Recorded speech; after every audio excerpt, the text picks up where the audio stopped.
Hey guys, what's up? It's Journal Nerd here, back from another walkthrough of Back to the Future game, and now we're still on episode 1. It's about time, and like I said, each episode will have about 3 to 4 parts each, depending on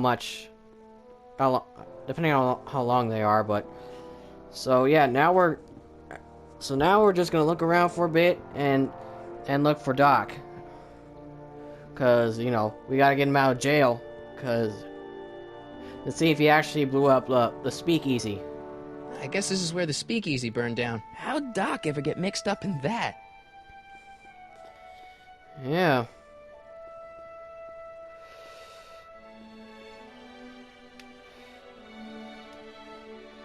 How do you run?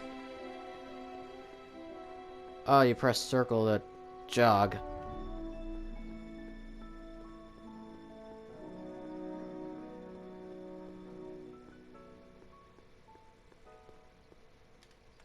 Doc! Marty! Doc! What are you doing here? You sent for me, Doc. I did? When? May 14th, 1986. 1980? The automatic retrieval system, of course. I'd almost forgotten about that. So what's our plan for getting you out of here? Plan? We don't need a plan. We don't. Not in the slightest. The police picked me up for that speakeasy fire a couple of weeks ago, but the DA hasn't got a case. They're releasing me tomorrow morning. So basically, I traveled 50 years into the past to deliver your car? Sorry about that, but it's so wonderful to see you. We have a lot of catching up to do. Yeah, you might want to hold off on that, Doc. Great Scott! I'm going to be gunned down by gangsters on the steps of the courthouse. Why would they do that?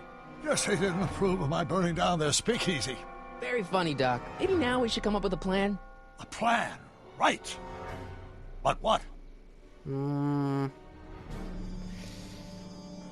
don't I take the DeLorean, go back in time before you were arrested, and stop you from getting caught in the first place? Don't even think about it. Without my unjust incarceration, the events that sent you into the past might never happen, resulting in a paradox of continuum-shattering proportions. Jeez, we've been back together for 5 minutes, Doc, and you're already talking about the end of the universe. I've missed that. Don't be ridiculous, Marty. I was only referring to the end of the universe as we know it. Huh. Well, I suppose I could just get some dynamite and break you out of jail. No, that's far too dangerous. Not just to me, but to random innocent people in the past. The repercussions could be... That's it! What's it? My rocket-powered drill. You have a rocket-powered drill? Not yet. I haven't built it yet. You've lost me, Doc. Listen, a few months ago, my 17-year-old self sent in a patent application for a rocket-powered drill. I abandoned the project after I never heard back from the patent office, but the prototype should be nearly complete. Great, I'll just run back to your lab and... No, I said nearly complete. You'll need me to help you finish it. How the hell am I supposed to sneak a half-finished rocket-powered drill into your cell? Not me. 1931 me. Wait a minute, Doc. You want me to convince your 1931 self to build a rocket-powered drill to break you out of jail? Precisely.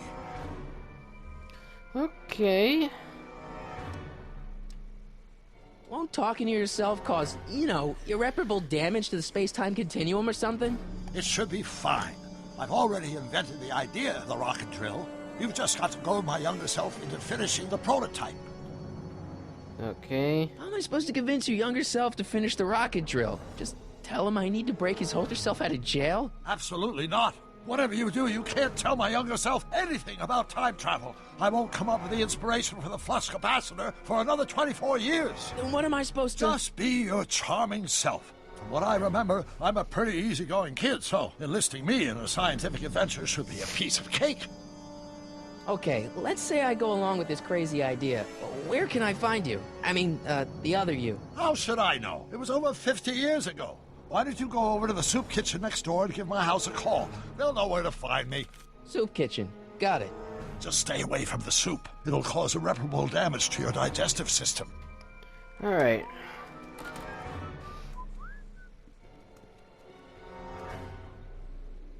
I guess I better get started. Don't worry, Doc. I'll get you out of here in no time. I'm not worried. Once you and my younger self put your heads together, you'll be unstoppable. Alright, I gotta ask Doc what happened to the DeLorean. Marty, have you found my younger self yet? Um...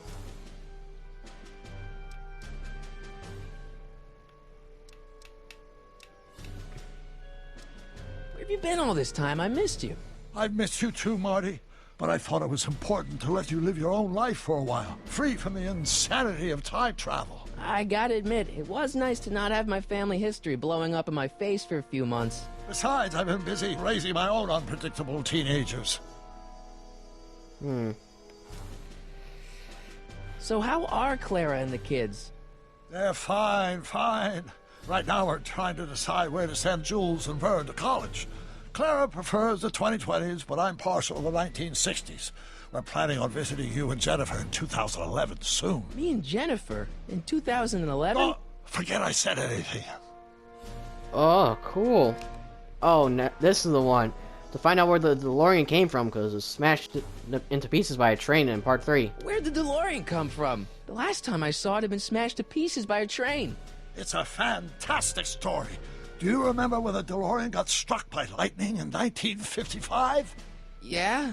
Unbeknownst to either of us, the lightning produced a temporal duplicate of the time machine, one that was tossed 70 years into the future.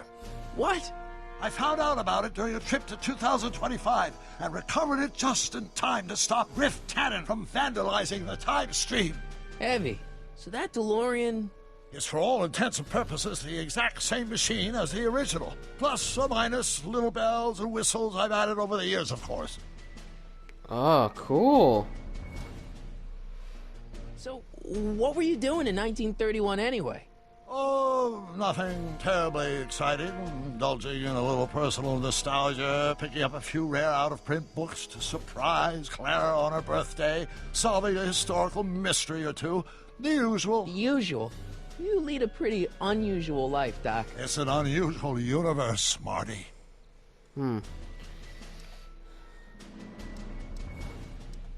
How'd you wind up in jail in 1931 anyway? During my trip to the past, I decided to look into one of Hill Valley's unsolved mysteries. The fire at the Speakeasy. Exactly. I thought I was safely hidden across the street. But when the fire started, there was a tremendous explosion, and I was knocked unconscious by a stray brick. When I woke up, I was here in jail, charged with arson. That's horrible. I know. Worse yet, I still don't know who started the fire. I think I remember who did, but I don't want to spoil it. Edna What do Strickland. you know about Edna Strickland? Edna, we never really socialized when I was younger. She was a few years older than me, and we traveled in different socioeconomic circles. Why do you ask? She thinks you're a hero for burning down that Speakeasy. She's doing a story on you. A story? Oh, yes, now I remember. Ask Edna, the etiquette column that doubled as a pro-temperance soapbox. She believed that the consumption of alcohol would inevitably lead to a complete societal breakdown. Sounds like a fun gal. You should have seen her when the hippies started showing up in the 60s. She just about lost her mind. That would explain a lot. Oh, yeah. Okay, you know what? I think I have all the questions I need. Hang in there, Doc. Not the best choice of words, Marty. Alright, so turns out the DeLorean still exists because it's just a duplicate of the original that was sent back into the future. About and Doc found out about 4 years from now, 2025, and it's now 2021, I think. Is that Edna's apartment in the background? Alright, let's go to the soup kitchen.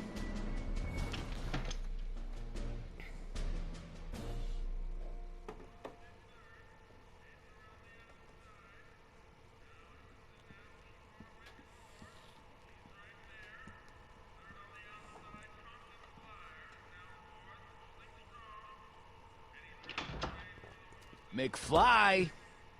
Biff? Kid! Grandpa? That's Mr. Tannen to you, Artie. What are you doing out here? Well, I was getting kind of hungry, so I figured I'd come down here for some free soup. Just thought I'd come down for some soup. Think, McFly. The DA's throwing around subpoenas like Babe Ruth. I don't think Ruth's a pitcher anymore. Shut it. If one of those subpoenas landed in the hands of my number cruncher, I'd be in a whole lot of trouble. I could even get sent up the river. You wouldn't want that, would you? Sounds familiar. Would you? No, of course not, kid. All right, that's better. What are you looking at, punk? Keep your eyes on the soup, kid. Well? Well, what? Well, what are you still doing here? Sorry, kid. I'll just run back to the safe house. You do that. And McFly, Yes? that hat's too flashy. You better let me hold on to it. Now scram! You got it, boss. And don't come out until I give you the all clear. I swear, if even one of you mooks could add 2 + 2 without your fingers, I'd dump that wimp into the lake. Hey! Anyway, I'm off to make myself irresistible. Don't let anyone burn down the shop while I'm gone. So that was Biff's father, I guess. Man,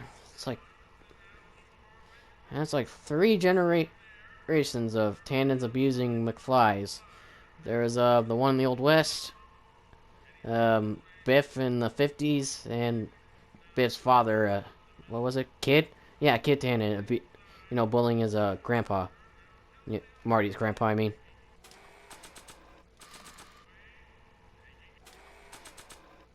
Oh, right.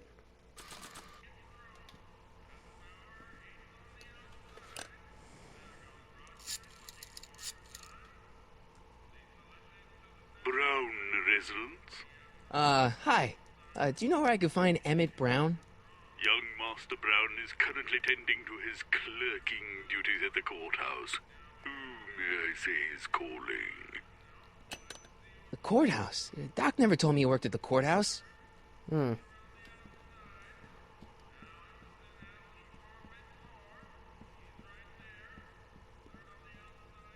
Nah. I don't think so. Oh, that's right, so that's the thing. Looks like these pipes go into the basement. Okay, I don't think I have any more business here, so...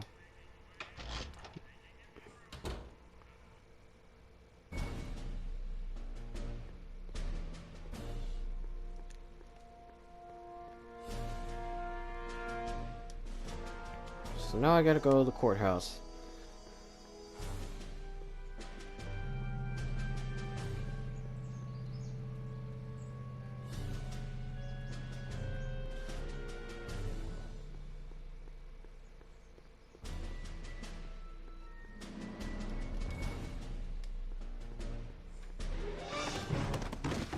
Don't touch those! These are very sensitive legal documents. Nobody is supposed to handle them but sworn officers of the court. Judge Brown says so. Judge Brown? Doc. Nice to meet you. I'm Michael, Corleone. Emmett Brown. But I am a law clerk, not a doctor. Now please get out of my way. I have important business to transact. Hmm. Naturally, H2A multiplied by the inversion of H has to come out less than expectation value of P prime. What am I missing here? Or do we take H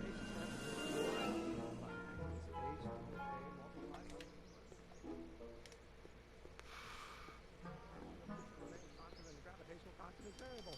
Wait, is that even possible? Oh, let's stop. Force equals mass times acceleration, of course. That's Newton. But how many Newtons are required? Listen, Emmett, you don't know me, but I'm your friend. I'm not big on friends. They get in the way of work. Come on, Doc. Emmett, drop the Legal Eagle Act. I got something more important for you to do. Mr. Corleone, I'll have you know that the law is the very mortar that holds society together, and we in the legal profession are like brick masons building the edifice of the future. Your dad tell you that? Every morning. What's this important business you're up to? It's a legal matter, very complicated, very abstruse. I need to obtain 5 sets of initials on every copy of this writ of indemnification before before Judge Brown can even think of granting a waiver to the party of the first part. You have no idea what it's about, do you? That's how important it is. Listen, I understand you're working on a new invention in your lab. Invention? You must have me mixed up with somebody else. I'm in law. I have absolutely no interest in science.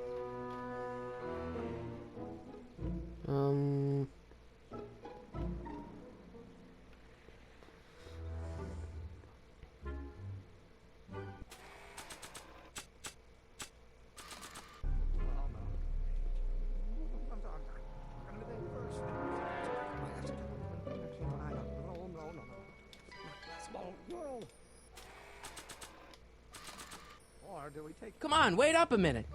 You again? Can't you see I'm busy? Okay, so you don't want your old man to know. That's fine. Listen, we all keep secrets. But I'm telling you, you can level with me about this science project of yours. I am not a scientist. Go ahead, ask me what E equals. What does E equal? I have absolutely no idea. See? I don't know where you got your information from about me, mister, but you're wrong, wrong, wrong. Will you just give me a chance? Harassment's a federal crime, Mr. Corleone. See, I'm sort of in the science business myself. That's why I sought you out. Not that I care in the least, because science is the furthest thing from my own area of interest, which is law, but I don't believe you. It's true. I'm a scientist. So tell me something, Mr. Scientist, from your vast storehouse of scientific knowledge. The leg bone's connected to the thigh bone? Amazing. Okay. So, Emmett, what time are you through with work? Depends. On weeknights, Pop sometimes keeps me in the office till 9. 9 at night? But today's Saturday. Right. So I probably won't get off before 10. How about you knock off work early and I'll buy you a beer, or soda. What do you say? Don't try to tempt me from my duty with sugary beverages. Keeping the wheels of justice turning, that's my one passion in life. Besides, if I left before 8, my pop would kill me. Sounds like you're a little scared of your father. Scared of my father? Pop is the most learned, just, incorruptible judge that Hill Valley has ever seen. The only people scared of Judge Brown are people with a dark secret to hide. And I don't have a dark secret to hide. Come on, you could trust me, Doc. Emmett, it's your future I'm looking out for, in more ways than one. What are you talking about? I'm talking about you and science. Oh, that word again! If you insinuate I'm a scientist once more, I'll sue you for defamation of character! Now if H stands for one-dimensional harmonic oscillator, then naturally H2A multiplied by the inversion of H has to come out. Oh, no. Maybe I should go to the old dock.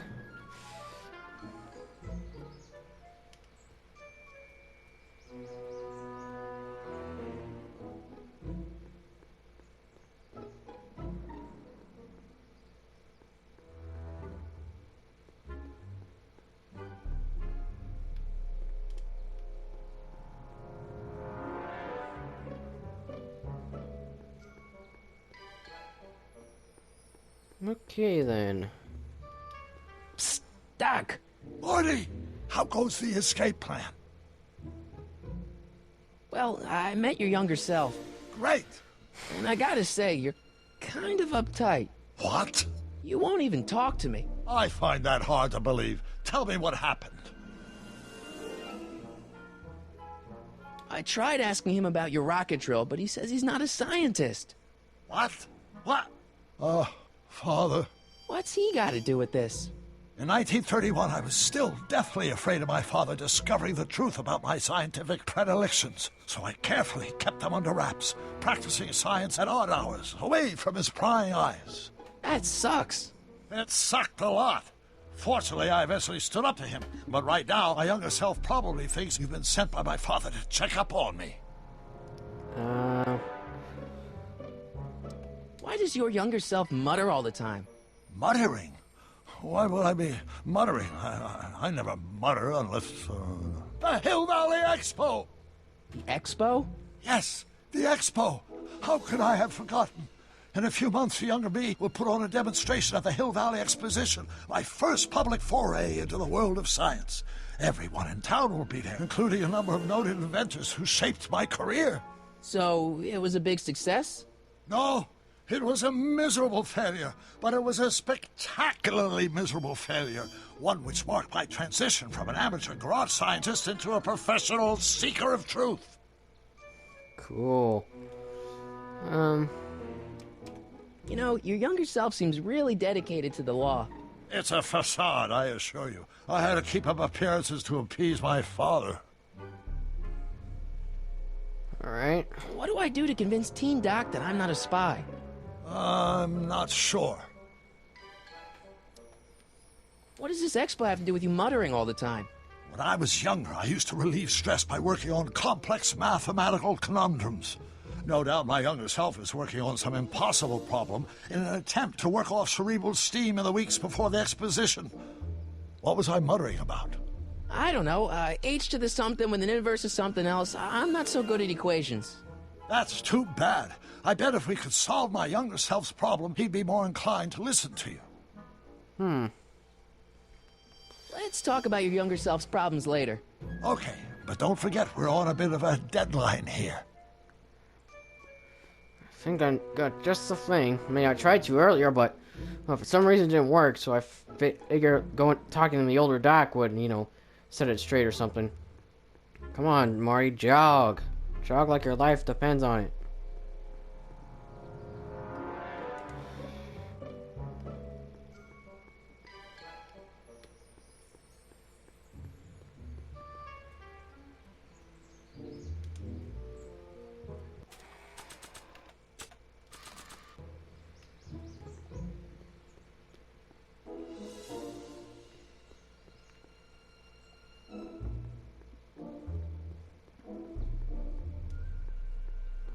Now if H stands for... Will you just give me a chance?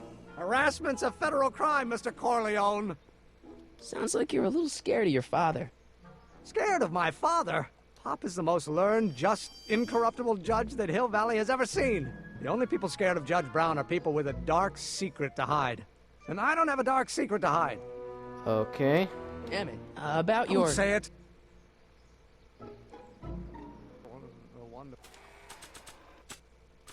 Dimensional harmonic oscillator, then naturally...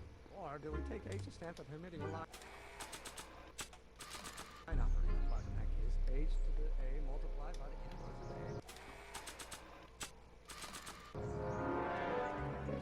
Only if the coefficient of friction remains constant and the gravitational constant is variable. Right. Is that even possible? Oh, let's start. Force equals mass times acceleration, of course. That's Newton.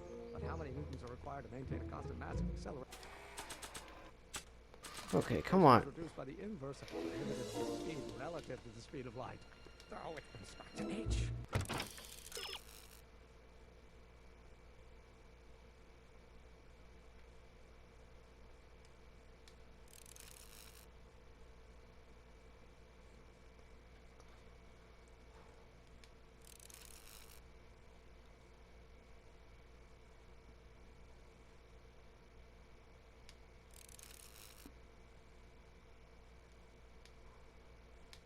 Okay. Oh, think, Emmett, think. H to the A multiplied by the inverse of A. H to the A multiplied by the inverse of A.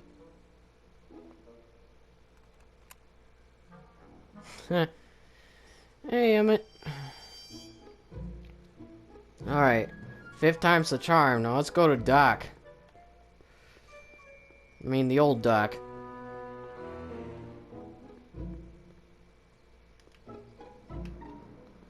Come on. Alright, come on.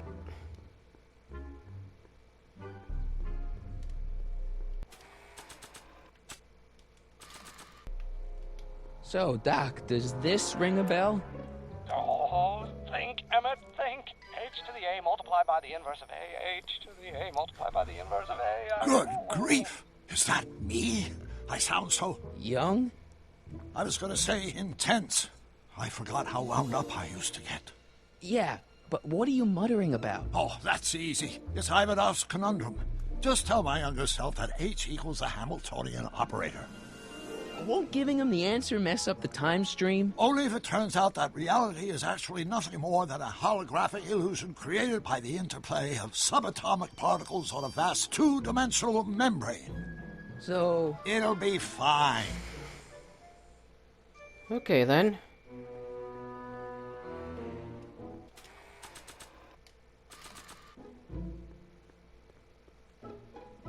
Now to get the younger Emmett.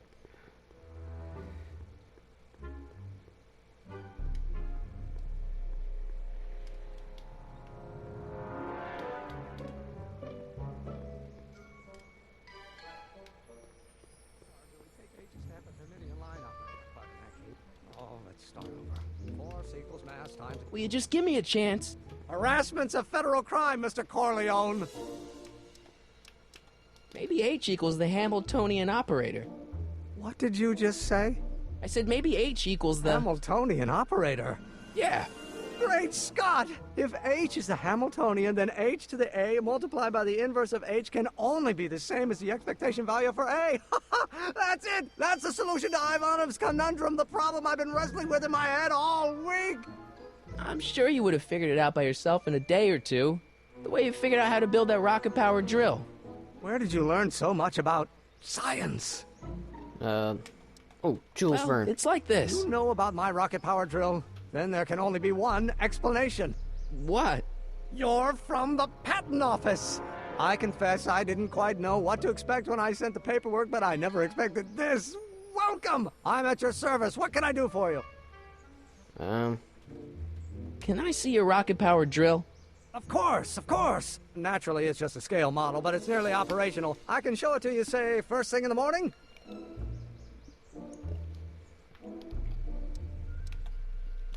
Nah, that's no good. I need to see a full-size model. That's fully operational. Tonight. Otherwise, we'll have to award the patent to a competing inventor, Dr. McCoy. It can't be done! I mean, it might be possible to construct a full-size working model in that time frame, but I haven't got the main ingredient for the fuel. I'll get it for you. What is it? 190 proof grain alcohol. And you know how difficult it is to get a hold of alcohol these days. Especially now that someone's blown up the speakeasy. And besides, there's no way I can get off work until I've delivered the subpoena. It's part of the investigation into the business affairs of Kid Tannen. Is it vitally important you see that rocket-powered drill today? Yes. Is it vitally important you deliver that subpoena today? Yes! Listen, I'll help you deliver it, and I'll see to it you get the alcohol you need. If it'll help you get that drill finished by tonight. Deal? Deal. Here's the subpoena. Arthur McFly? I've got to subpoena my grandpa? Shh! It's Kid Tannen. Oh, shit. Hey, I just saw him at the soup kitchen yelling at Arthur McFly. I'm not surprised. Arthur does the books for his business. What kind of business? That's what the DA is trying to find out. Let's go talk to him. No! Why not? Kid Tannen can tell us where Arthur's hiding. Yeah, well, he can also have us fitted for a Chicago overcoat.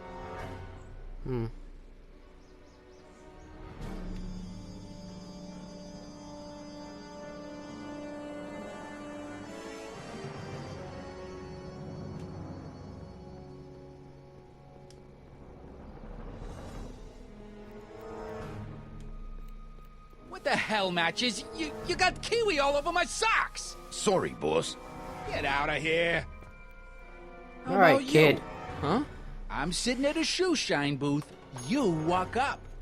Either you're here to shine my shoes, or you got a death wish. Which is it?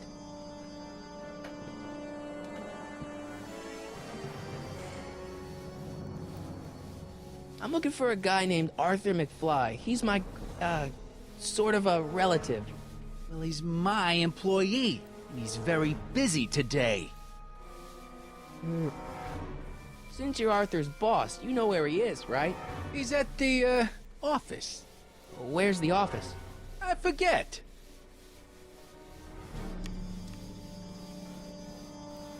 Isn't that Arthur McFly's hat you're holding? It was McFly's hat. Now, it's my peanut ball.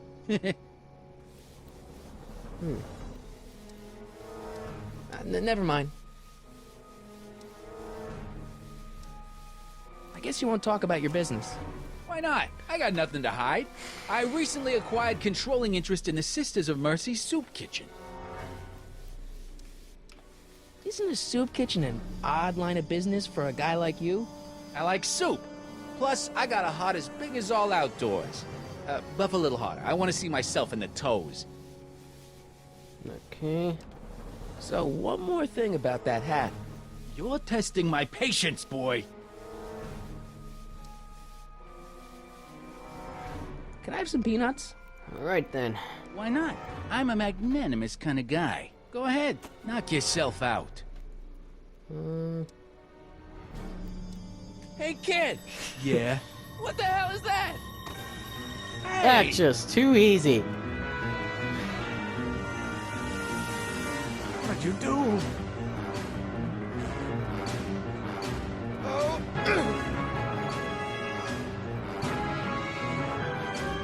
Give me that hat, you lousy crook!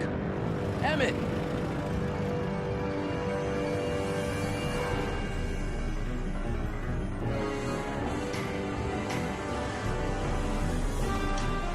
Nice. Emmett!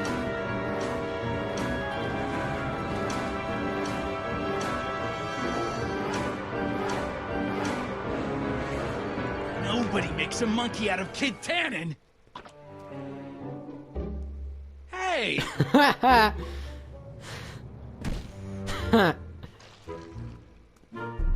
Ow! Fix me up!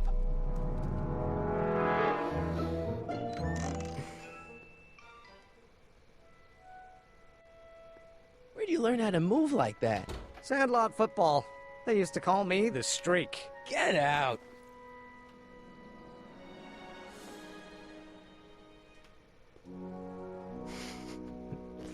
Alright then. Now let's go find Arthur McFly.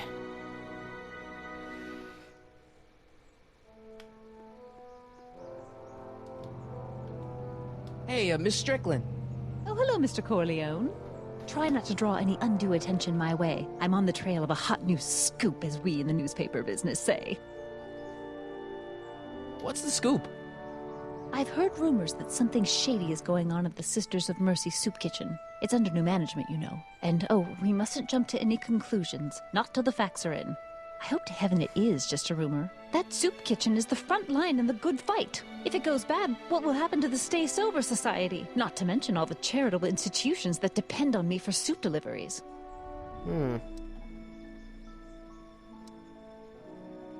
What's the Stay Sober Society?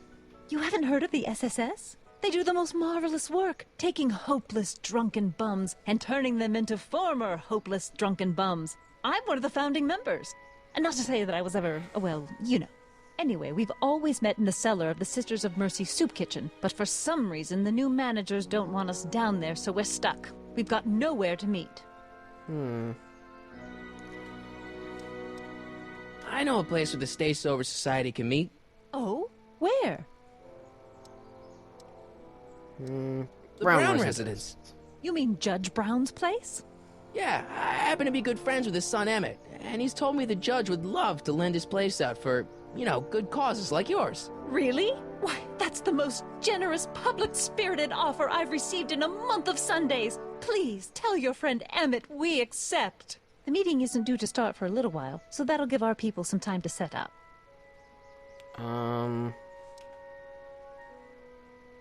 You make hot soup deliveries?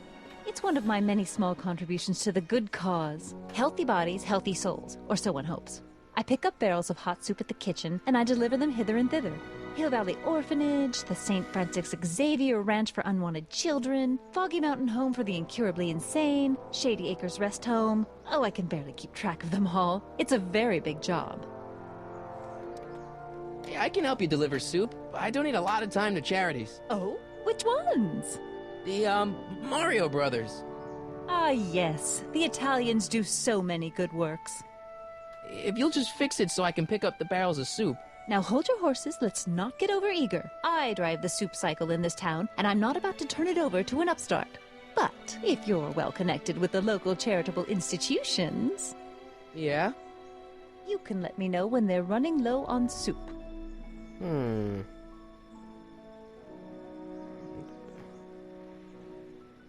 I got a Alright. book. Oh? Where? Okay, now let's go get that, Now let's get Einstein to track down, Arthur McFly.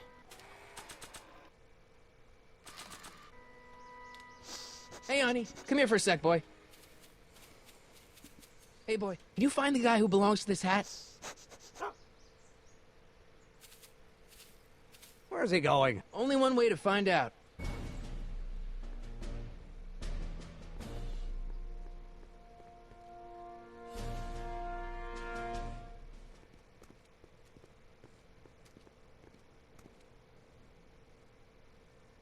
Huh.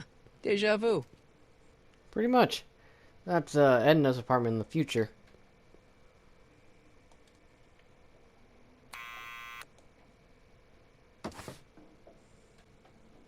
Yeah?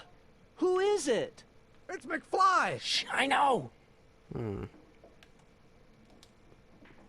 Hey, Arthur, can you come down a minute? Do I know you? We've got something for you. It's a A subscription to the Accountant Weekly. He won't come out if he knows why we're really here. No! Right. I'm not interested. And besides, the boss won't let me leave the room.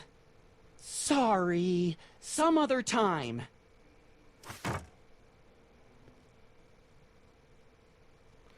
Okay, that didn't really do much. Let's go back to the square. Can't do much shit over here.